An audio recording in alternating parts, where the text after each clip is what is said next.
Tomorrow was a long day. Video journal number 1. Yep, alright. The text scrolled through the screen, filling my field of vision. With a bright yellow background and eye-catching black text, it fell at just the right speed so that I subconsciously understood each word. Today was a long day. I recall walking to somewhere. Not exactly sure where, but somewhere either way. As the text went on, I began to understand, to remember. It all suddenly made sense in a way which simulated lights of colors flashing in my psyche. Like a feeling of déjà vu, like persistence of a memory long forgotten. Long was a misnomer, almost metaphorical.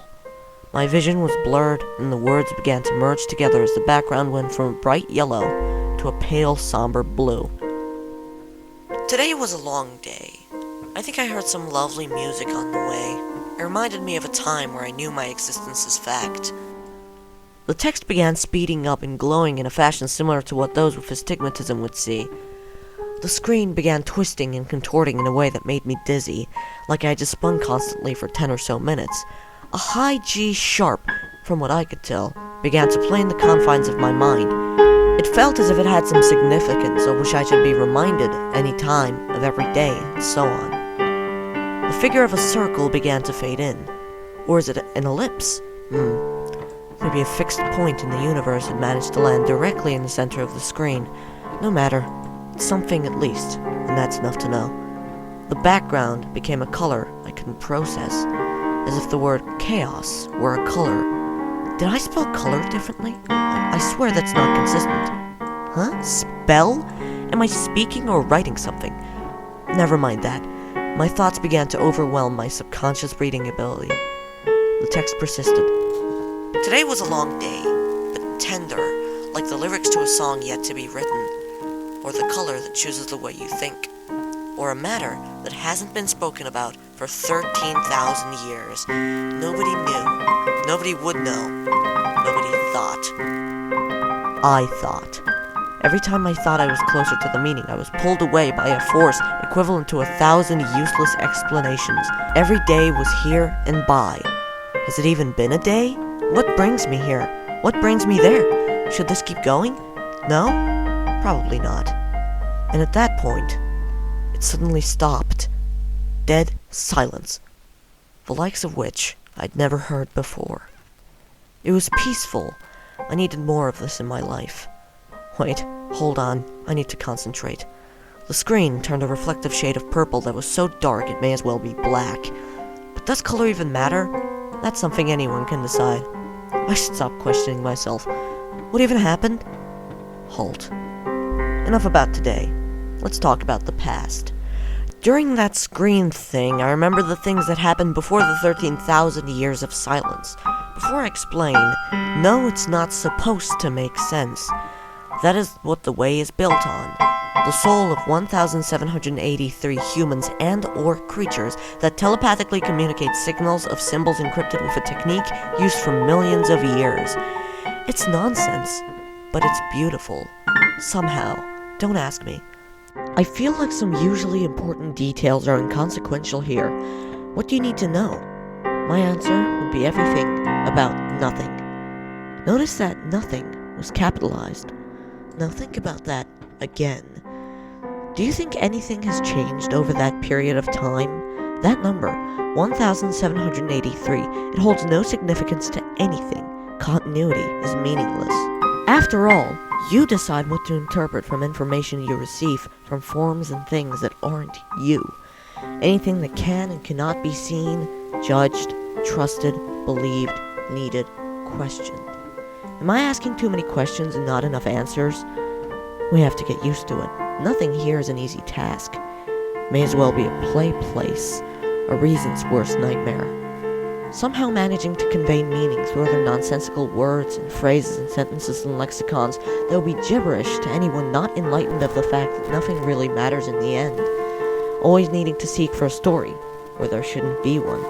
Let it freely imagine its own weird universe of rules it never even thought of applying to any other domain. And in the process, do you want to hear more of that? Or are you bored? Do you just want to get back to the story?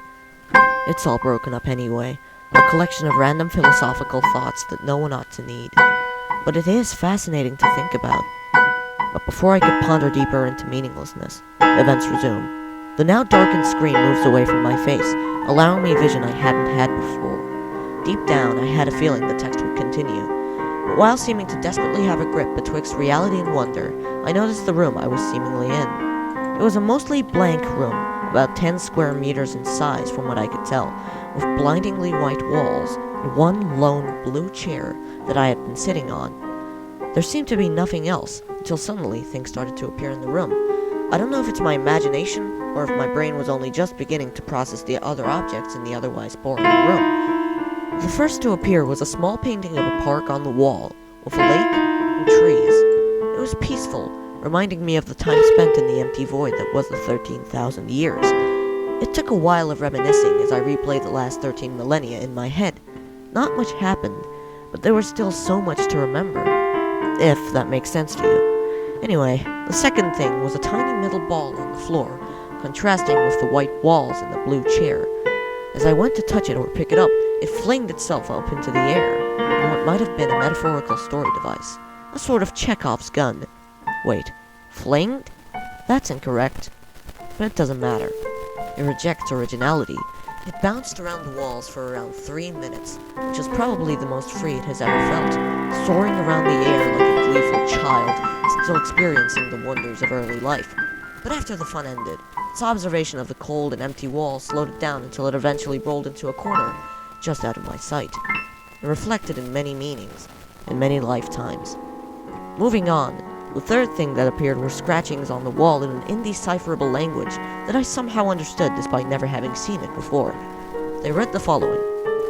Some 1,783 souls in this large open universe keep record of the meaningful events seen in this clinical world, filled with something in some place that leaves so many ununderstandable questions.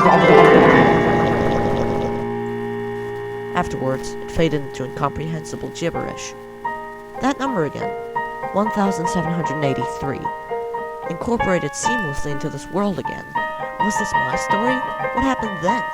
Questions again. Always questions, questions, questions. Waiting for something to happen. The colors in the room made me think of and feel different things. The white wall made me think of just how bland and boring the universe can seem at times, and blindingly pale in the process. The blue chair shows somber and quiet appreciation and salvation in one's own personal bubble of existence, which is usually not too big. The painting of the park is a reminder of the small happy things that you can appreciate in the large, vast blankness. The reflective metal ball that is now out of sight is almost like a mirror to me, the cycle of life, demonstrating my journey since about 13,000 years ago. What exactly was it again? Did everything just become easier to understand? How many question marks until we arrive where we had to be? What exactly changed in the style? It's these things that you might be questioning right now. We will take a deep breath now. Feel the air rushing into your lungs and through your body. The fresh air circulating while your heart works tirelessly to pump blood throughout you. Your mind constantly pondering and wondering like what Shakespearean works you may reference. It feels nice. Remember back to when you were alone. What was it again? Forget it. Time is useless in situations like these anyway. Did it feel almost fulfilled? Was something missing in the amazing void that sucks you towards itself? It was before life, before death, before time. Something that was always there. Think.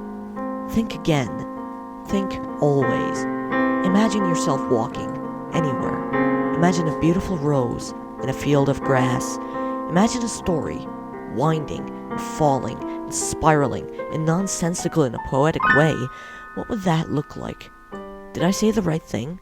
Would I be in... Before I could continue, the painting on the wall began to grow, as an extremely strange feeling began to set into me. I'd never felt it before.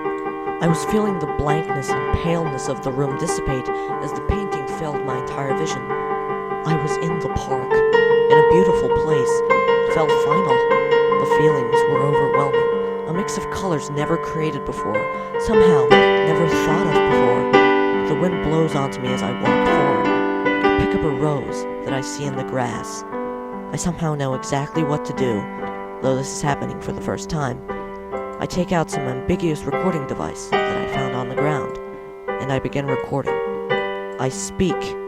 Video journal number 1. Yep, alright. Today was a long day. I recall walking to somewhere. Not exactly sure where, but somewhere either way. Today was a long day.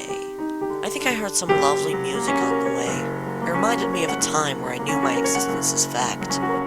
Today was a long day, but tender, like the lyrics to a song yet to be written, or the color that chooses the way you think, or a matter that hasn't been spoken about for 13,000 years. Nobody knew, nobody would know, nobody thought. At that moment, I felt something hit me from behind my back. It was a metal ball, 1,782 of them. And then, I knew everything. I knew all. I knew how. I knew why. I knew when. I knew what. And I knew that I had no need to tell any of it.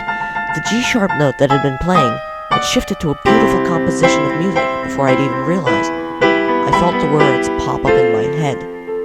Today was a long day. Tomorrow was a long day. Then I lay on the ground of the park with the 1,782 metal balls somewhere else. I went to sleep, to the empty void, where I felt fulfilled. I felt happy. For 13,000 years I went to slumber. And then I awoke. And that is